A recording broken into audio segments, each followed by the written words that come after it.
Our next session is from Tourism Industry Association of Ontario. The government recognizes the Tourism Industry Association of Ontario as the voice of tourism. They advocate the importance of tourism in an economic driver and job creator to serve the interests of Ontario diverse tourism industry and business community. At TIOA, I always know if I'm not sure if I enunciate that properly, they work on behalf of their members collectively, representing 200,000 businesses and over 400,000 employees.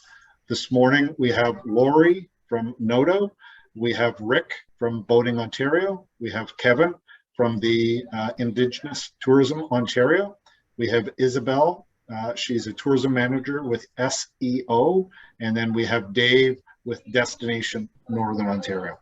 So I'll let you start your presentation. And thank you for joining us this morning. No problem. Thanks, Mac. And thank you to the team at FONOM for having us at this morning's learning session to discuss the COVID-19 pandemic, Ontario's rural and northern tourism industry, and the role of municipalities in tourism's recovery moving forward.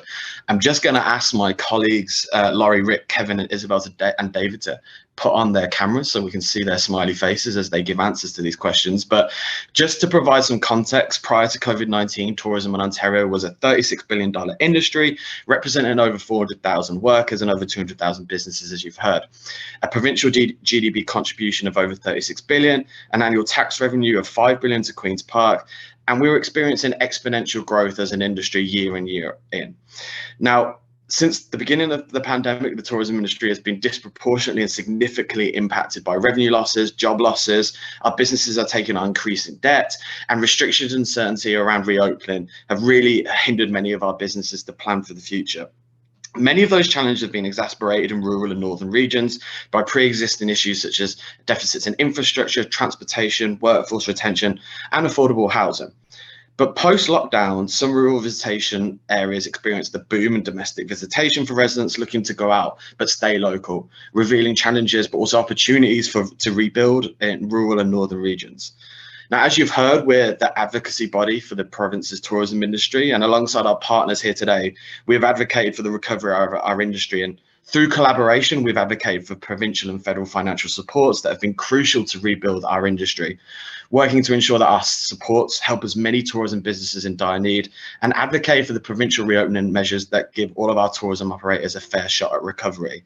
Now, we're really lucky to be joined by an excellent set of panelists today, representing some of the key collaborations that have helped us progress over these last 19, 20 months, and leaders in the industry who are going to be fundamental to our recovery moving forward. And so I'm going to jump straight in because we've got around 30 minutes and I would like to take some questions at the end. I'm going to go to David and ask, what have been the impacts of COVID on tourism businesses in rural and northern Ontario? Yeah, thanks, Chris, and thanks everyone for the invitation to come and speak about tourism here this morning. You know, Chris, you know, the tourism industry has was hit first, hardest, and it's going to take the longest to recover from the pandemic. And you know, depending where we've been, obviously when we were in a lockdown was not good for any business, and especially tourism businesses. But you know, really, you know, as the pandemic has progressed, it has been a mixed bag. So, you know, if we look at our hotel sector, they've done quite well compared to the rest of the country. So our northern hotels in our major urban markets have led the country in terms of occupancy. You know, last year that story was not good because it was, you know, occupancy in the 30% when, you know, a lot of the major cities were single occupancy. You know, this year coming up into fall, we had good occupancies in the high 70s, 80s, and even 90s in some markets. We still have some sectors, even though you know, we did see a tremendous growth in people from Ontario discovering their own province. The resource-based tourism sector, the lodges, especially those in the Northwest that are a little further from market, or those that are fly and train and have an added layer of transportation, did not see as big a boom as perhaps some of the drive-in businesses. And of course, the hotels, even though the rooms might have sold, they still weren't making any money. Food and beverage, banquets, means convention, sports, those type of things, festivals and events. So, we're looking forward, if we can get through, the pandemic stage into the endemic stage, and with some tweaks, minor tweaks at the border that'll facilitate and make it a little bit easier for vaccinated people to get across. We would expect to see a bounce back, which is good, but not necessarily great, because businesses have taken on a lot of debt. And it's going to take some time for them to get back to 2019 profitability levels. And as Chris mentioned, what's really going to hold our sector back in terms of recovery is going to be those same systemic issues that were there before the pandemic. So, we did not see that exponential growth in tourism in Northern Ontario over the last few years. And again, mainly because of those systemic issues. So whether it's transportation issues, tourism infrastructure like rest areas, et cetera, or even, we do have an issue around, the quality of our products and experiences that we need to address, and especially in the rural markets. So those are the things that we're going to be turning our attention to as we look to the longer term recovery, is dealing with those issues. And of course, the challenges in the labor market. The shorter term, we're not out of the woodwork yet, and still very active in mitigating those shorter term impacts of the pandemic. So hopefully, Chris, that gives a little bit of an update. Thank you, David. That was great. You've covered a lot of things there about long-term challenges, but one of the short-term challenges that we're still facing is the issue of the border, particularly our reliance as a region on the American visitor. And I want to pass over to Laurie to just give us a sort of update about what's happening on the border right now, how it's impacted businesses in the north, and what does it mean for our industry moving forward, the fact that people still have to have a PCR test to come across the border. Great, thanks, Chris. And yes, that is definitely a challenge. On August 8th or 9th, when we saw the border reopen to allow fully vaccinated US guests back into Canada, there was a huge sigh of relief, and everyone was getting very, very excited. But at the end of the day, it didn't translate to as much as we had all hoped. So basically what we found was that people were all excited about coming, and then when they started looking into all of the little bits and pieces that they had to do in order to meet requirements to get in, it became more of a deterrent. So people currently right now have to have a negative PCR test 72 hours before they reach the border, before they cross the border. Then once they get in, there's a chance that they could have a random test. The random test for us is a huge challenge in Northern Ontario because of the way that it's administered, or really not administered. It's self-administered. So, that first step, that PCR test, we are really working together at all levels, provincially, regionally, and nationally, to try and get the PCR test requirements removed. They're very costly. The costs for an average test on the US side are anywhere from $150 to $200 per test. And there's really, that's really putting some deterrent back into all of this. Also, with regard to the random testing, so a person comes across the border, they make it through that first step. They're then possibly randomly selected to do another test, a self-guided test. They're handed the kit, sent on their way, they were told there's a number on the box that they're given. They have to call the number, that's Switch Health. They call the number, they are to do the test by video on screen with a person at Switch Health. Wi-Fi issues were issues. There were definitely issues there. So we were finding that people were going to their local, the Tim Hortons, the nearest Tim Hortons, to get into their Wi-Fi, to use their Wi-Fi to administer these tests. So you can imagine sort of that uncomfortable level that someone would have having to do a swab, you know, in a parking lot, in another country, in a region that is, you know, very highly sensitive to COVID. So that was a challenge. And then the second part was, once they did the test and they put it all back in the box, they had to find a Purolator drop box. So a Purolator drop box, you know, these are rural communities. We don't have drop boxes for Purolator every corner. We don't even have corners in many cases. So I think that was definitely a stressful challenge. So if they are going to proceed with having to do these random tests in the future, we're really looking for them to have the same kind of services that they offer at the southern border crossings, where they have a tent set up. So the person can come through the border, they are randomly selected, please go to that tent, have your test done. They have their test done, it's administered there, they hand it in, and they make their way onto their trip. So I think, you know, some of those challenges, the logistical challenges, are just almost too much to bear. They're such a deterrent. So we really need to have, we're really working hard to have, you know, see some changes made forward. And we have our Northern Ontario Border Working Group, which is a collaborative effort between TIOA, Destination Northern Ontario, NOTO. We have a number of really strong tourism folks that are on that working group, and we're preparing recommendations to bring forward, and they will all likely coincide with all of the other organizations. But I think what's important to note at the end of this is that what we thought we would see when the border opened to fully vaccinated folks just didn't transpire to a whole lot. So not only did they lose last season for those American guests, and again, Northwestern Ontario heavily dependent on that US market, but we saw a second season where it opened near the end and we didn't quite make the cut.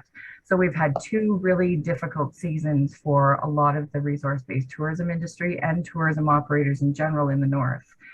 So, you know, these are things that we really need to consider. And it leads to all of the things that David brought up. These are all of the struggles that we are still trying to work on, and we're going to have to get through, help the operators get through in order to reach recovery. So thanks, Chris. Thanks, Laurie.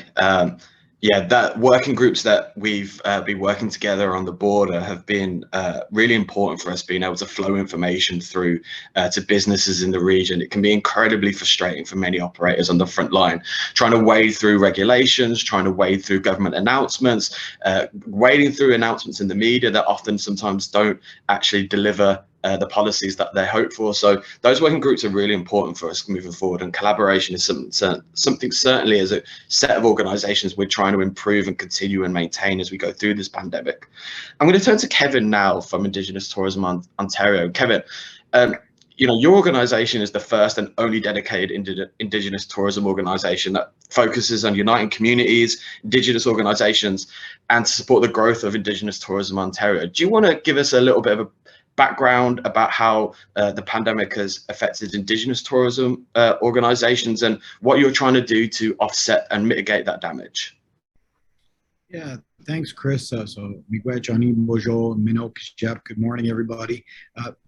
Within the Indigenous tourism industry in Ontario, we've been affected, not just the way the normal industry has been affected, but also by additional protocols and safety measures taken by First Nation communities. The 133 First Nations in Ontario all have different protocol for the most part to follow, and it's an extra layer for operators. And they've definitely seen the effects of it. Some were, you know, as open as any other municipality within the region, and others were literally shut right down and weren't allowing visitors into the community. So in Northern Ontario, some of the remote flying communities, that was very prevalent, and you know, the businesses felt the effects of that. And some of the things that we're doing with Indigenous Tourism Ontario is creating vehicles for operators to diversify their revenue streams and partner and collaborate with other groups that are looking to advance the cause of the tourism industry as a whole.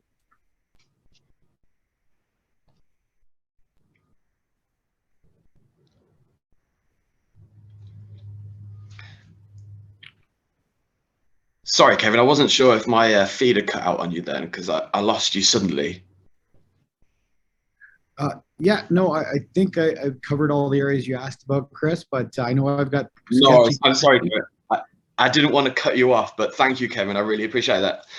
Isabel, I'm going to throw it over to you and ask you about the impacts of COVID on Francophone tourism and visitation to Francophone regions of Ontario. Merci, Chris. And bonjour. Hi, everybody. Thank you for the invitation this morning. So definitely, you know, I can relate to all that my colleagues said. We have several challenges, and one of them is making sure that our community is ready for tourism. And when I mean ready for tourism is in the new reality that we are facing. And we have what we call this magical triangle. So there's a strong community for tourism, there's a strong and quality sustainable tourism offer, and lastly, there's you know, a high value visitation to the community with, you know, economic and social positive impacts. So the most important part of that magical triangle is the community, because if we don't have a strong community ready to welcome tourism, and also be ready and feel that they have confidence in that tourism is going to be a positive thing and not something that will bring, you know, other issues on top of what they are running through right now. It's very, very important. And this is where we can work with municipalities and destinations to assess what they really are expecting in terms of tourism development. So is it a priority for them? Is it something that they want to, and I think that the pandemic has brought something positive, is to question ourselves on what we want tourism to be for our community. So, and this is where a lot of new investments, infrastructure, and it's true for any community, the Francophone community, the Indigenous communities, the communities in Northern Ontario, and we want a quality, sustainable tourism that brings positive impact. So how do we get there? And the pandemic has made us question ourselves about what we expect in tourism. So I think it's very important, and we are here to help these municipalities to assess their strategic planning and vision of what tourism can be for them. Merci, Chris. Thank you, Isabel. Now, some of the challenges that have been posed by the pandemic have been unique to rural and northern tourism businesses. And I'm going to throw over to you, Rick. Now, what are some of the challenges that the boating industry has faced over the last 19 or 20 months? Yeah, thanks, Chris, and appreciate the opportunity. There's a couple of issues, one looming and one that we're right on top of right now. There's a looming federal luxury tax on recreational boating right now, and the perception, of course, being delivered by Ottawa is that a $250,000 boat is a mega yacht.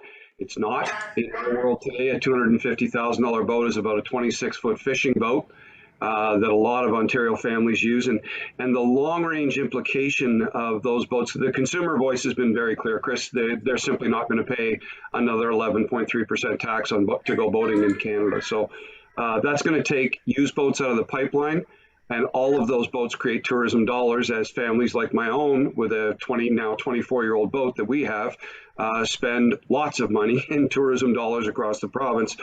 And the trickle effect is the net loss on jobs. We as an industry project there's 3,000 jobs hanging in the balance right now across the country. The other one that is on top of us right now is the implications of escalating commercial insurance premiums. We have some of the best managed, best operated marinas in the province with zero claims history, realizing 50, 80, 100% premium increases. And that is coupled with significant reduction in coverage for what we deem is really no just reason. It's been a crippling effect. And I'll close with one specific example in tourism. Happy Days Houseboats is a 47-year-old houseboat rental operation, second generation family run business in the Kawarthas. They shut down this year 100% because of commercial insurance. Their third generation succession plan was already in motion. They were 100% booked. They refunded every single deposit they had on their season, sold off all of the boats, and have become a small family-run marina instead. Not what they wanted to do, 100% because of commercial insurance. I'll leave it at that, Chris. Thanks. Thanks, Rick. I'll go to David and Laurie. Just David and Laurie, can you just give us some examples of some of the barriers that northern businesses have faced in accessing government support over the last 20 months? Sure, I'll let Laurie take that because she's been doing a lot of work there. All right, thanks, David. So there have been a number of programs, both federal and provincial, but because of the seasonality of our businesses, like for example, the wage subsidy. So eligibility criteria, looking at the different periods, it put them out of the mix initially. So we've had to go back and try to advocate for changes to those programs to make sure that seasonal businesses were not excluded from these programs. So some of the loan programs, they required a payroll number, a certain amount of T4s to be issued. In many cases, these are small mom and pop operations where they may pay themselves differently. They may pay themselves in dividends at the end of the year. So they didn't qualify. So there was a number of things. And most recently, a program that was the Ontario Tourism Recovery Program and the Tourism Relief Program from the federal government. Both of those programs are relatively new, and both of those exclude any business that is not incorporated. And what we did was we did a survey of our resource-based tourism sector, and shockingly found out that about 60% are not incorporated. They are sole proprietorship and partnership. They are still a very legal structure. They still pay taxes. They do all of the things that incorporations do, incorporated businesses do, but they are not able to get access to those two programs. And so we've been trying to work with the industry to see, what are the barriers to becoming incorporated. But even if they were to become incorporated today, they still are not eligible based on the criteria. So we're trying to go back and say, okay, if these businesses become incorporated and they have a long history of business, their business profile is there, can you change those requirements so that we can get some of these folks into these programs? And those programs are loan programs as well as grant programs. And that's, right now operators aren't looking for any more debt. Most of the programs have been programs, have been loan programs, basically debt programs. And now we're coming out of this looking at, liquidity issues. It's a real concern. So those are some of the changes, some of the challenges that they've been facing recently and throughout the pandemic. So I don't know if I've missed anything, David. No, I don't think so. And I think, even if we look at the accommodation sector across the north and, the various businesses, we have roughly 1,400 accommodators in Northern Ontario, and 96% are standalone operations. They're unbranded.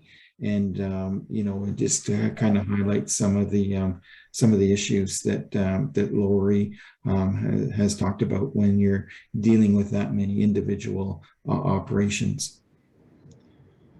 Thanks, David, and thanks, Laurie. Now, as you can imagine, over the last 20 months, with restrictions and closures, operators and businesses and associations have had to rethink their operations. They've had to innovate. And on the issue of innovation, Kevin, I want to throw it back to you, and I want you to talk through us how Indigenous Tourism Ontario is working operators to help their businesses be more resilient for the future with some really exciting innovations that you've been leading. Yeah, me go at you, Chris. So we've been doing a lot, but first, to address anything with innovation, I want to say this. We need to embrace technology, and that's what we did at ITO. Today, I'm able to join you by video. A lot of cases I can't. Our head office is located on the Untitled First Nation, and I know it's something that affects not just First Nations, but also municipalities. But having good, solid infrastructure in place is critical and key to embracing technology and being innovative. Now, there's a lot that we've done, and I'll hit on a couple of projects. One is our virtual reality and augmented reality applications, which are going to be, well, the VR experiences are already launched. We're promoting and selling them, and they're fantastic. They're a great way to get a taste of Indigenous experiences while utilizing technology. And the example I'll give is we had Michelle Savoie from the Northwest do a VR experience with us. We then had, her experience is basically taking people out on a Voyageur canoe, and there's lots of sharing that happens. But typically she can only handle so many people in a day to do that experience. 12 people in the canoe, maybe twice a day. And by embracing technology and ITO, creating vehicles for operators like her, she was able to, in a different way, host close to 600 people in a half an hour session. So these are, we're doing mass tourism without actually doing mass tourism. And it starts with innovation and just thinking a little bit differently.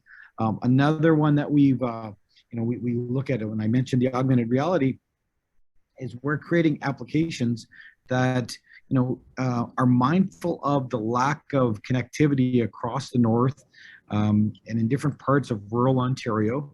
But there are going to be experiences that drive business to these more remote areas and these more rural areas. So the tourism dollar can be spread around in different ways while educating people and making it a valuable experience for the consumer. But most importantly, it's making it a valuable experience for the operators.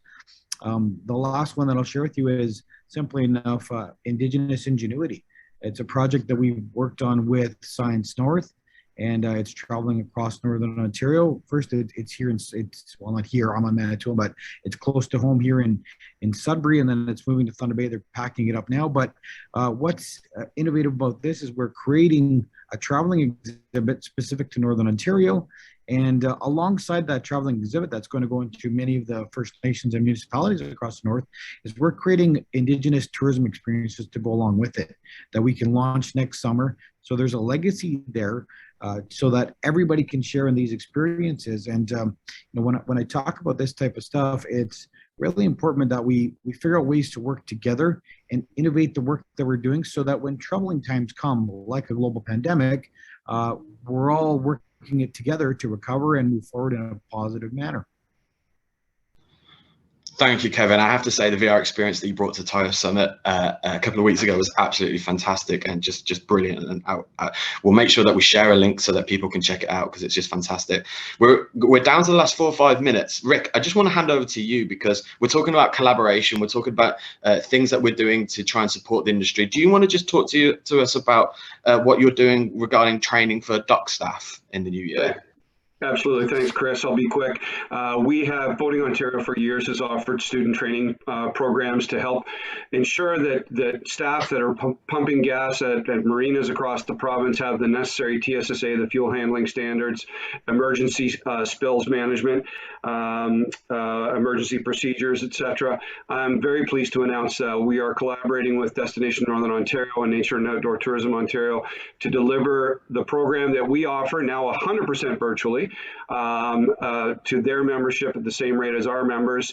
It's a great program. We trained over 320 students this year, look to train significantly more next year. Dates will be made available in probably February. We've had some discussion with our trainer already. Look to April and May to be the timing for those sessions. It's very cost effective. It's $40.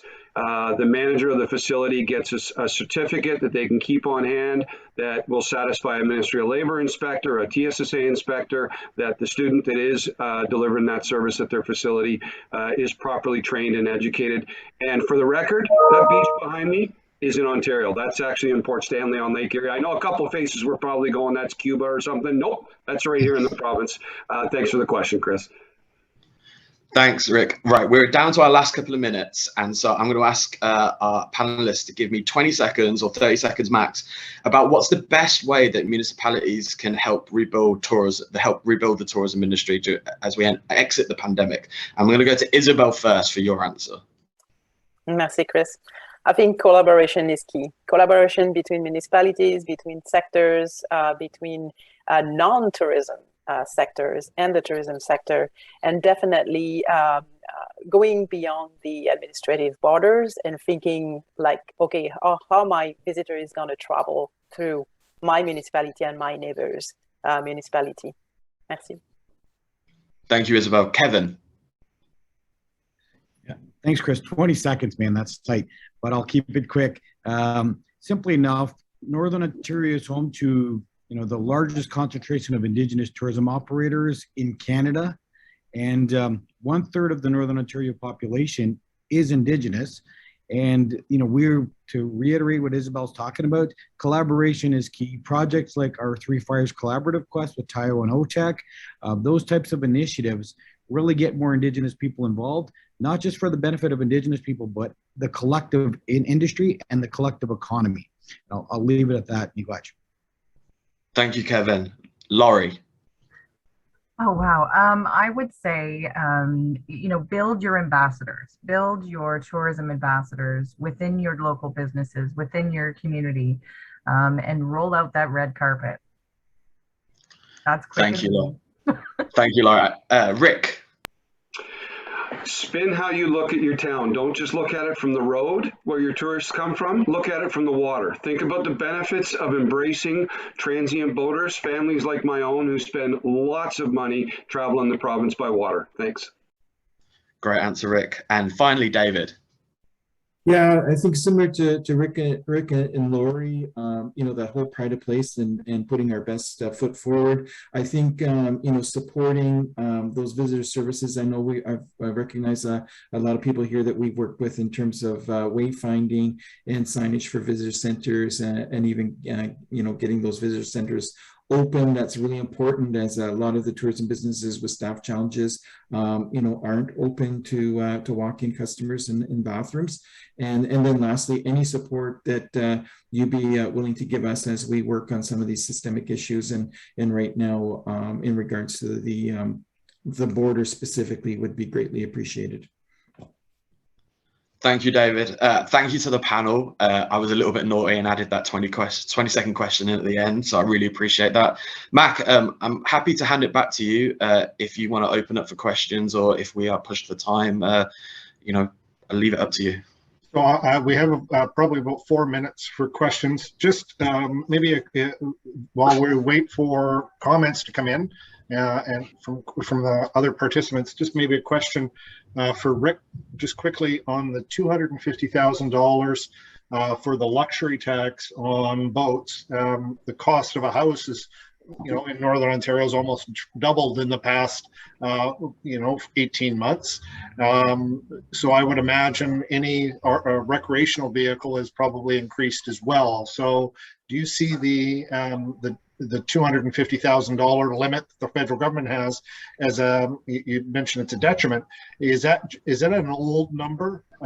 When was the last time they moved that needle on that particular number?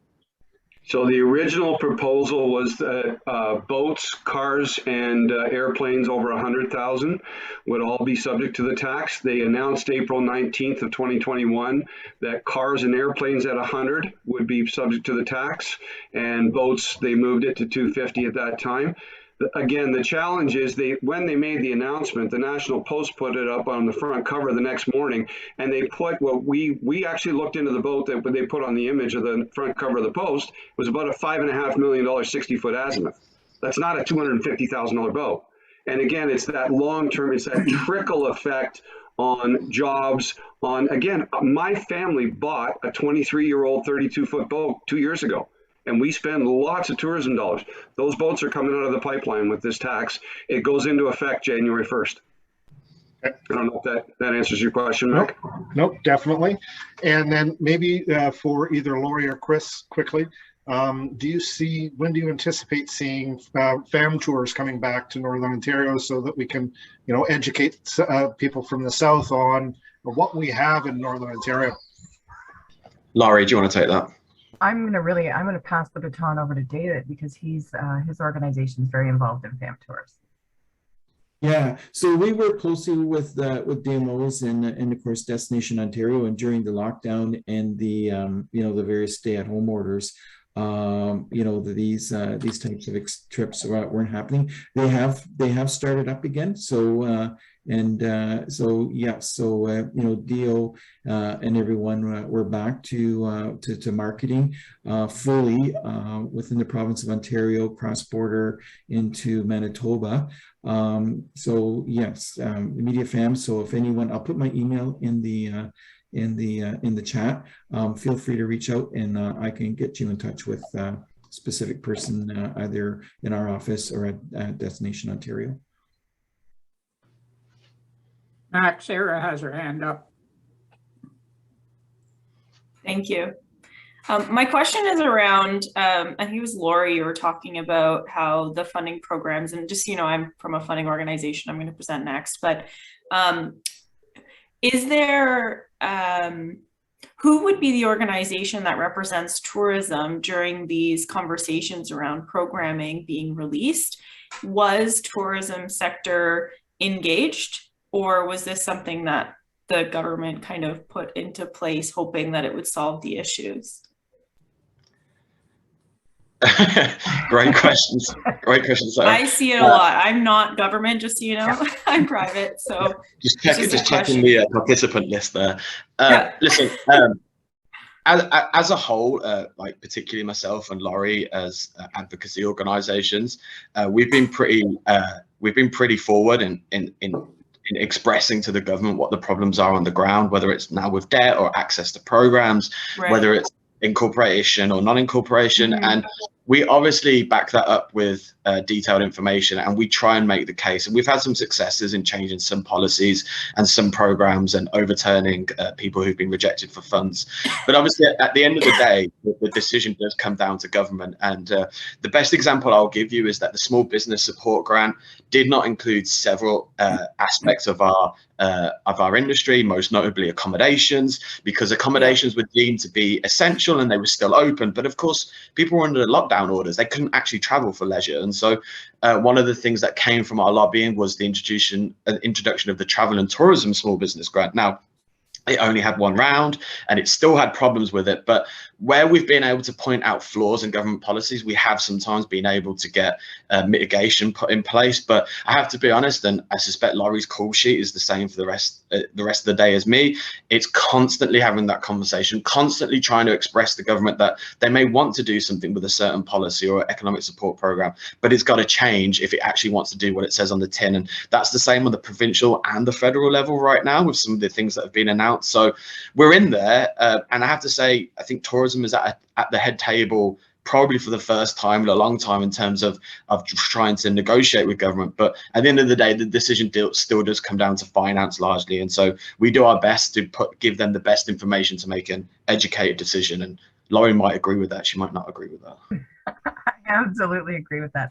And I think the important piece is all the way along through this pandemic, we've been doing surveys of our membership, asking them the hard questions, getting that data to them before the programs actually get developed. We've been making sure that they have a constant snapshot of what's going on within the tourism world.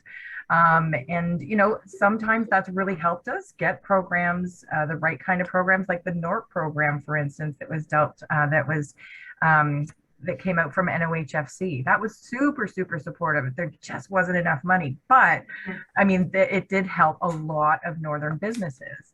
So, you know, we have seen where our work has actually made some positive influences, but you know, we're constantly meeting with both federal and provincial governments to talk about these kinds of things.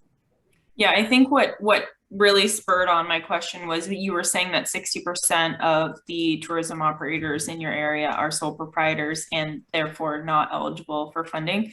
Incorporation is often something that is part of funding programs, and I think it comes from like a liability and just sort of a paper trail kind of aspect. But what you're saying is absolutely correct, and the nature of a lot of these businesses should be considered by them, and it's too bad that they didn't hit that nail. Right? Not yet. Not yet. There's time. So great. Thank you, Sarah. You just took 5 minutes of your own time. No, just kidding. Thanks, everybody, for presenting today. It was very insightful. Can I just make a comment, Matt? Oh, sure. Go ahead, Danny. Sorry to cut you off there. Just as far as the tourism sector working with municipalities. I have sat in on dozens of COVID recovery meetings with the various ministers, and tourism has always been a strong topic of discussion. Minister Rickford created the Northern Economic Recovery Program working group, and tourism has been front and center in that as well. So municipalities are your partners, and we're willing to work with you. Just a other comment I want to make, Rick, to mention the luxury tax on boating. Let's not forget that many of those boats are actually built in Ontario and in Northern Ontario. So as the sales slow down, the manufacturing slows down. So it has a wider ranging effect.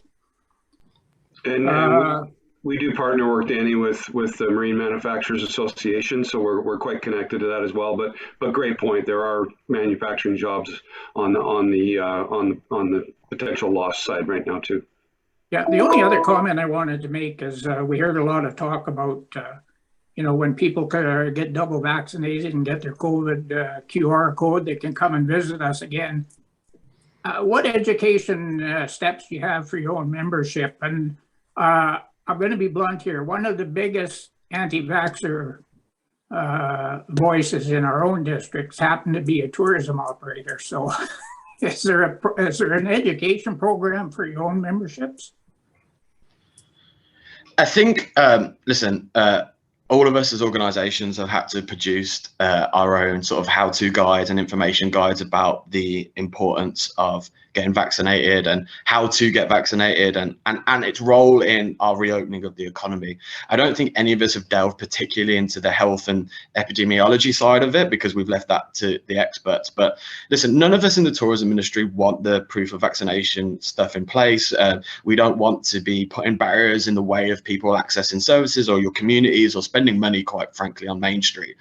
But the position that we're in at the moment is that for us to stop the spread, we have to follow the advice of the health team in Ontario. And so we're reluctantly part of that scheme and those programs at the moment. But listen, I think it's going to be impossible to change some people's minds about this. I think it's going to be impossible to get some people vaccinated.